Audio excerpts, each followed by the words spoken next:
Hello my dear students, welcome to our same tuition classes. आज बहुत एक important topic के ऊपर लेक्चर है, ठीक है।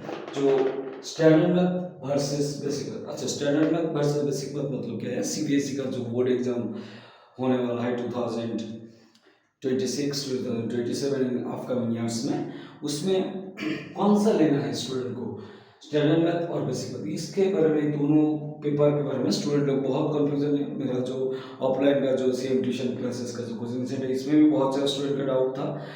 मैंने काफ़ी हद तक उसको सब समझा दिया, क्या क्या करना है क्या नहीं करना है। तो मैंने सोचा ठीक है, बाकी सारे जितने स्टूडेंट है मेरा जो ऑनलाइन में है, जो देखता है हमारे लेक्चर्स, लाइक शेयर कमेंट भी करते हैं, हमारा वीडियो के लिए बहुत वेट भी करते हैं, उसके लिए मैं एक बार देता हूँ उसको वीडियो। तो क्या बेसिक मैथ किस स्टूडेंट को लेना चाहिए, किस स्टूडेंट को स्टैंडर्ड मैथ लेना चाहिए, क्यों लेना चाहिए, इसका क्या अपॉर्चुनिटी है, क्या ड्रॉबैक्स है, कौन सा, ये देखना पड़ेगा, ठीक है। तो which one should you choose, ये बहुत बड़ा क्वेश्चन है। उसका which is better for CBSE class 10 board exam. देखो दोनों बेटर है, ठीक है। देखिए पर्पस, किसका क्या पर्पस है वो देखना पड़ेगा, उसके हिसाब से बताऊंगा। वन बाय वन, थोड़ा रुक जाओ, सब बता दूंगा। तो इसके ऊपर पूरा स्ट्रेटेजी भी बताऊंगा, कैसे क्या करना है, कैसे प्रिपरेशन लेना पड़ेगा, तो तुमको अच्छा मार्क्स मिल जाएगी। टेंशन लेने का कोई जरूरत नहीं, थोड़ा रुक जाओ, मैं बता दे रहा हूँ। देखो सीबीएसई जनरली जो स्टैंडर्ड मैथ और बेसिक मैथ, दोनों मैथ के ऊपर जो कॉन्सेप्ट बनाया है, इसमें क्या होता है, जो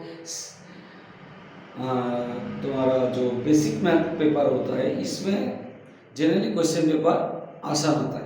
जनरली क्वेश्चन पेपर आसान होती है, सच बात है, क्योंकि मेरा जो 11 इयर्स का एक्सपीरियंस है, इसमें भी देखा है सीबीएसई का जो बेसिक क्वेश्चन पेपर होता है बहुत बहुत आसान होता है। और स्टैंडर्ड पेपर वो भी तुम्हारा जिस टाइप से तुम्हारा स्कूल में ज़्यादातर जो स्कूल में जो पेपर होता है, जनरली स्कूल में ज़्यादातर स्कूल में मुझे जितना मालूम है वो स्टैंडर्ड ही बनाते हैं, स्टैंडर्ड के पेपर हिसाब से ही बनाते हैं। तो उसके उसके हिसाब से उसका बराबर एग्जाम का जो बोर्ड एग्जाम का क्वेश्चन पेपर थोड़ा इधर उधर होता है, लेकिन उसके बराबर हो सकते हैं।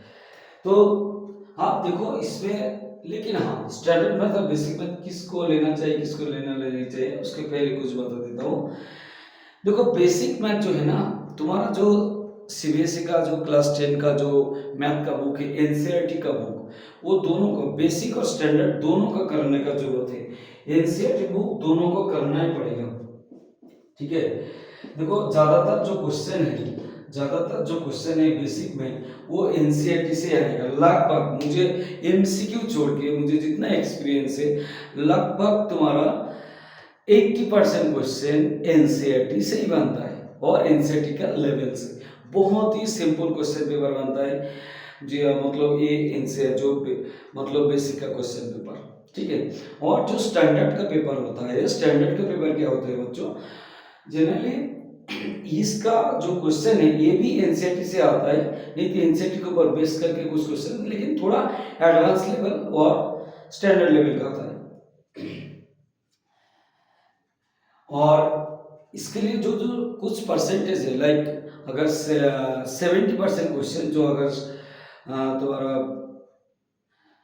एनसीईआरटी से आ रहा है, जो 70% और 60% जो क्वेश्चन आता है, उसमें बाकी जो 30 और 40% क्वेश्चन, उसके लिए क्या करना पड़ता है, हम लोग को बहुत सारे रेफरेंस बुक करना पड़ता है।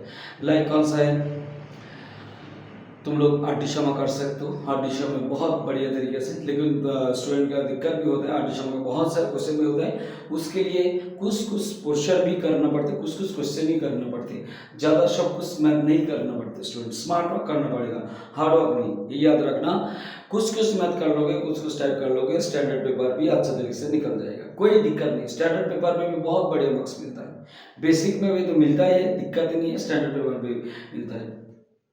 और आर्टिशमा है, आरएसआगोल है, इमेलागोल है, इनसेट एग्जाम्पलर है, और जो सैम्पल पेपर है ऑसो वाला रेडियोकार्ड का, ये भी बहुत ज़्यादा हेल्पफुल होता है स्टैंडर्ड का। अगर अच्छा तरीके से प्रैक्टिस कर लोगे तो बिल्कुल अच्छा मार्क्स मिल जाएगा। 95 प्लस 98 आउट ऑफ 100 में 100 भी मिलता है, दिक्कत नहीं, 80 में 80 मिल जाएगा, अगर सही तरीके से ईमानदारी से प्रैक्टिस करते रहोगे प्रॉपर। अच्छा, लेकिन हाँ कुछ कुछ स्टूडेंट को मैथ में थोड़ा डर लगता है, उसके लिए क्या करना है। देखो स्टूडेंट्स, अभी तुम्हारा क्लास 9 चल रहा है, तो इसी टाइम से तुम्हारा स्कूल से बताएगा जो स्टैंडर्ड लेना है, बेसिक लेना है। तो देखो, बेसिक लेना है और स्टैंडर्ड लेना बहुत बड़ा बिग डिसीजन है, क्योंकि इसके ऊपर तुम्हारा बहुत कुछ डिपेंडेंट है। मतलब अभी सीबीएसई बाय द वे बता दिया, मतलब अगर तुम बेसिक भी लोगे तब भी तुम 11 में मैथ ले सकते हो। लेकिन ये जो सीबीएसई सर्कुलर दिया है इस साल, लेकिन यह हर स्कूल के ऊपर डिपेंड है। किसी किसी स्कूल दे भी सकते हैं बेसिक में तुम्हारा 11 में मैथ, कुछ कुछ स्कूल नहीं भी दे सकते। लेकिन ज़्यादातर जो मुझे मानना है, जिस स्टूडेंट का जनरली मैथमेटिक्स में स्टैंडर्ड लिया है, चूज किया, उसको ही मिलेगा। ठीक है, अगर किसी स्कूल को बेसिक से भी मैथ दे देगा तो अलग बात है। कॉमर्स में भी अगर मैथ लेना है तो तुमको स्टैंडर्ड ही चूज करना पड़ेगा। और 11 में अगर साइंस लेना है, उसके अंदर अगर मैथ लेना है, मतलब पीसीएम, तो फिजिक्स केमिस्ट्री अगर मैथ लेना होगा, मतलब फिजिक्स केमिस्ट्री मैथ लेना है, तो स्टैंडर्ड पेपर जरूर उस स्टूडेंट को चूज करना ही पड़ेगा। और जो स्टूडेंट्स उससे जो आर्ट्स कॉमर्स सेक्शन में जाओगे, जिसको मैथ से कोई लेना देना नहीं, वो सही से बेसिक चूज कर सकते हैं। देखो जनरली जो स्टूडेंट का मार्क्स क्लास 9 तक, एक एग्जाम का बात नहीं करो, ज़्यादातर एग्जाम में 80 के अंदर 65 प्लस 60 प्लस मार्क्स मिल जाते हैं 80 के अंदर, उसका कोई टेंशन लेने का जरूरत नहीं, सीधी आँख बंद करके ले लो, स्टैंडर्ड ले लो। क्योंकि तुम्हारा जो 9 तक जो क्वेश्चन होता है सीबीएसई, जो 10th फाइनल का जो बोर्ड एग्जाम का क्वेश्चन पेपर होता है, अगर अच्छे तरीके से पीआईक्यू पढ़ लोगे, अदर्स पेपर जो एनसीईआरटी अगर अच्छे तरीके से कर लोगे, बहुत अच्छा मार्क्स मिलेगा। मेरा एक्सपीरियंस है, बहुत सारे स्टूडेंट को मिलता है हमारा ऑफलाइन कोचिंग सेंटर में, बहुत सारे स्टूडेंट को इसके पहले मिला है, अपकमिंग डेज में भी मिलेगा, इसमें कोई डाउट नहीं है। तो तुम लोग भी अगर अच्छे तरीके से पढ़ाई कर लोगे, प्रिपरेशन कर लोगे, तो मार्क्स मिल जाएगा। देखो, और जिसका मार्क्स मतलब 60 से नीचे आ रहा है, और एक बात बता दो, 60 से नीचे जिसका आता है, वो देखो सोच सकते हैं कि जिसका मार्क्स 50 से 60 के बीच में और 45 से 60 के बीच में, वो देखो स्टैंडर्ड ले सकते हो, कोई दिक्कत नहीं है। मार्क्स का बेसिस में बता रहा हूँ, क्योंकि स्टूडेंट को थोड़ा आसानी होगा, क्योंकि ठीक है, अभी तो अब तो क्लास 9 तक तुम लोग सफर कर ही लिया, तो 45 से देखो तुम लोग भी स्टैंडर्ड ले सकते हो, कोई दिक्कत नहीं है। लेकिन तुमको थोड़ा ट्रांसफॉर्म करना पड़ेगा, थोड़ा और ज़्यादा मेहनत करना पड़ेगा, तब तुमको भी अच्छे तरीके से मार्क्स आ जाएगा स्टैंडर्ड। अगर तुमको साइंस में मैथ लेना साइंस लेना है, और जिसका मार्क्स मतलब पासिंग मार्क्स का आसपास आ रहा है, और 30-40 ऐसा कुछ आ रहा है, किसी तरीके से पास हो रहा है, मैं बताऊंगा उसी स्टूडेंट को थोड़ा, देखो मुझे तो लगता है उसी स्टूडेंट को जनरली बेसिक लेना चाहिए। लेकिन हाँ, हर किसी स्टूडेंट का अंदर, हर किसी सेक्शन में एक्सेप्शन जरूर है। ऐसा भी स्टूडेंट मैंने देखा है, कुछ स्टूडेंट जो 30+9 में कुछ कभी कभी 30 मिला है, लेकिन उसके बाद बहुत ज़्यादा मेहनत किया, उसके बाद में वो स्टैंडर्ड भी लिया अच्छे तरीके से, रिजल्ट भी हो गया उसके बोर्ड एग्जाम अच्छे तरीके, उसके बाद साइंस भी कैर किया। ऐसा किसी एक्सेप्शन था हर किसी में, लेकिन तुमको खुद को ट्रांसफॉर्म करना पड़ेगा। तुम देखो, तुम्हारा मतलब सोच समझ कर डिसीजन लो, ठीक है, बहुत ज़्यादा सोच समझ कर डिसीजन लो। अपना जो दिल बता रहे वो भी सुनो, मस्तिष्क का बात सुनो, जो क्या चाह रहा है। मतलब ऐसा नहीं है मैं सोच लिया अच्छा मैं पढ़ लूँगा बहुत कुछ हो जाएगा, ऐसा नहीं होता है, ऐसा नहीं होता है। तुमको एफर्ट लगाना पड़ेगा, एक्शन लेना पड़ेगा, तब तुमको 30 आएगा, तब भी तुम स्टैंडर्ड पेपर निकल सकते, कोई दिक्कत नहीं। जस्ट एक पैरामीटर बता दिया, ठीक है। तो अगर तुमको लग रहा है, तुमको देखो बहुत ज़्यादा तो स्टैंडर्ड में इतना ज़्यादा कुछ है नहीं, मतलब जो डर फैलाने का कोई जो बहुत ज़्यादा टफ क्वेश्चन है, ऐसा कुछ नहीं है स्टूडेंट्स। अगर तुम अच्छे तरीके से मेहनत करोगे तो बहुत अच्छा मार्क्स मिल जाएगा। लेकिन हाँ, जिसका मार्क्स मतलब जिसके इससे लेना देना नहीं, मुझे डर लगता है इतना, हाँ मुझे तो आर्ट्स लेना है, मुझे तो कॉमर्स विदाउट मैथ लेना है, तो मुझे कुछ लेना नहीं, तो तुम क्या कर सकते हो। और हाँ, कुछ स्कूल में सही नहीं, बहुत सारे स्कूल में मिलता है जो मैथ छोड़ के भी साइंस लेते हैं, लाइक फिजिक्स केमिस्ट्री आईटी, है ना, इसी टाइप से कुछ सब्जेक्ट का कॉम्बिनेशन जो मैथ छोड़ के लेते हैं, वो भी बेसिक से साइंस ले सकते हैं, वो नीट के लिए भी प्रिपेयर कर सकते हैं। तो उसके लिए बताऊंगा,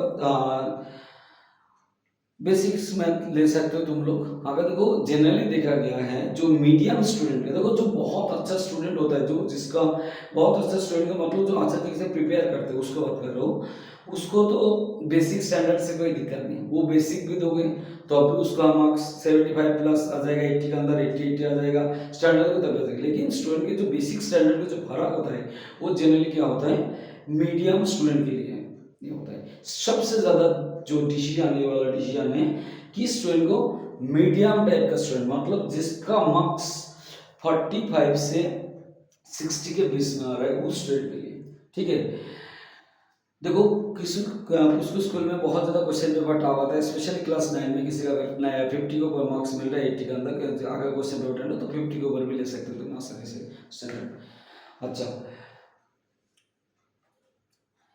इसलिए जो स्टैंडर्ड और बेसिक जो है वो डिसीजन सोच समझ कर लेना पड़ेगा। अच्छा, बेसिक का जो बात है, बेसिक में जनरली देखा गया है बहुत अच्छा मार्क्स मिलता है जो मीडियम स्टूडेंट का, ठीक है। वो देखा है मैंने, मेरा जो मेरे पास जब एग्जाम दे रहा था इसके पहले जो स्टूडेंट एग्जाम दिया है उसमें कभी कभी 80 के अंदर किसी किसी स्टूडेंट को 37 मिला है, कभी भी 50 के ऊपर मिला ही नहीं उसको। लेकिन बोर्ड एग्जाम अचानक उसको 80 के अंदर 64 मिल रहा है, मतलब आउट ऑफ 100 84 86 90 भी मिल जा रहा है, ठीक है, 90 क्रॉस भी हो रहा है, ऐसा भी होता है, ठीक है। तो इसलिए बेसिक जिसका जो जो जो मीडियम स्टूडेंट जिसको मैथ से कोई लेना देना नहीं, मतलब साइंस लोगे तो भी मैथ नहीं लेना है और आर्ट्स कॉमर्स है, उसको तो मैं बताऊंगा अगर तुमको स्कोर चाहिए, मार्क्स चाहिए, तो अख बंद करके बेसिक ले लो, बहुत बढ़िया मार्क्स मिलता है, कोई टेंशन लेने का जरूरत नहीं। थोड़ा और एमसीक्यू के लिए प्रैक्टिस कर लोगे, ऑर्केस्ट्रा के लिए थोड़ा अपर लेवल का एडवांस लेवल का प्रैक्टिस करोगे, बहुत अच्छा मार्क्स मिल जाएगा। और जिसका तो पासिंग मार्क्स के आसपास आ रहा है मार्क्स, मैं बताऊंगा, अगर तुमको लग रहा है जो अगर होगा तो स्टैंडर्ड के लिए जा सकते हो, अगर नहीं होगा तो तुम भी बेसिक ले सकते हो। तुमको भी जो स्कूल में जो मार्क्स मिल रहा है अभी 30, वो बोर्ड एग्जाम में जाके आउट ऑफ मतलब 100 वो 70 के आसपास, 75 के आसपास, इवन 80 भी मिल सकता है। बोर्ड सिर्फ देखो स्कूल में क्या होता है, स्कूल में तुम बेसिक स्टैंडर्ड का डिफरेंस नहीं कर सकते हो, क्योंकि स्कूल में इस तरीके से पेपर नहीं होते जनरली, ज़्यादातर स्कूल में तो क्या होता है एक ही पेपर बनता है, वो जनरली स्टैंडर्ड के बेसिस में होता है। पढ़ाई तो सब स्कूल और ट्यूशन और कोचिंग सेंटर सब में वो स्टैंडर्ड के हिसाब से होता है, ठीक है। हाँ, कुछ कुछ सैम्पल पेपर लगा सकते हो, सवाल एडवर्ट का जो बेसिक्स का पेपर होता है उसको लगा सकते हो। तो इसलिए दोनों अच्छा है। अगर स्कोरिंग करना है बहुत ज़्यादा, जिसको स्कोरिंग चाहिए मीडियम स्टूडेंट को, तो बेसिक जाओ। और जो स्टूडेंट बहुत अच्छा है पढ़ाई में, जो अच्छा तरीके से प्रिपरेशन करो, उसको तो स्टैंडर्ड में चला जाओ, बहुत अच्छा मार्क्स तुमको भी मिल जाएगा। और जो मीडियम है तुम बहुत अच्छे तरीके मेहनत करो तुमको मिल जाएगा, ठीक है। अच्छा, इसलिए वही चीज़ बेटर फॉर सीबीएसई का, दोनों बेटर है स्टूडेंट्स। तुमको क्या लेना है, साइंस लेना है, आर्ट्स लेना है, कॉमर्स लेना है, उसके हिसाब से सोचो, दोनों बेटर है, किसका क्या पर्सपेक्टिव में है, ठीक है। क्योंकि अगर मैथ में बेसिक लोग अच्छा मार्क्स मिल जाएगा तो परसेंटेज भी अच्छा मिल जाएगा, जिसको आर्ट्स कॉमर्स लेना है। और जिसको मतलब साइंस लेना है उसको तो मैथ लेना ही पड़ेगा स्टैंडर्ड, तो उसके लिए ये भी अच्छा स्टैंडर्ड अच्छा है, ठीक है। इसलिए तो स्ट्रैटेजी दोनों का बता दिया, मतलब क्या क्या करना है, बेसिक का क्या पढ़ना है क्या नहीं पढ़ना है, ठीक है। और जो एडवांस मतलब स्टैंडर्ड का जो है वो क्या करना है, क्या पढ़ना है क्या नहीं पढ़ना है, वो भी बता दिया। अगर कोई डाउट है तो कमेंट सेक्शन में कमेंट कर देना, मैं रिप्लाई दे दूंगा, ठीक है। और देखो ये डिसीजन बहुत बहुत डिसीजन है, तुम इसको लाइटली मत लो स्टूडेंट्स, क्योंकि ये बहुत बड़ा डिसीजन है, ये तुम्हारा गेम चेंजर है।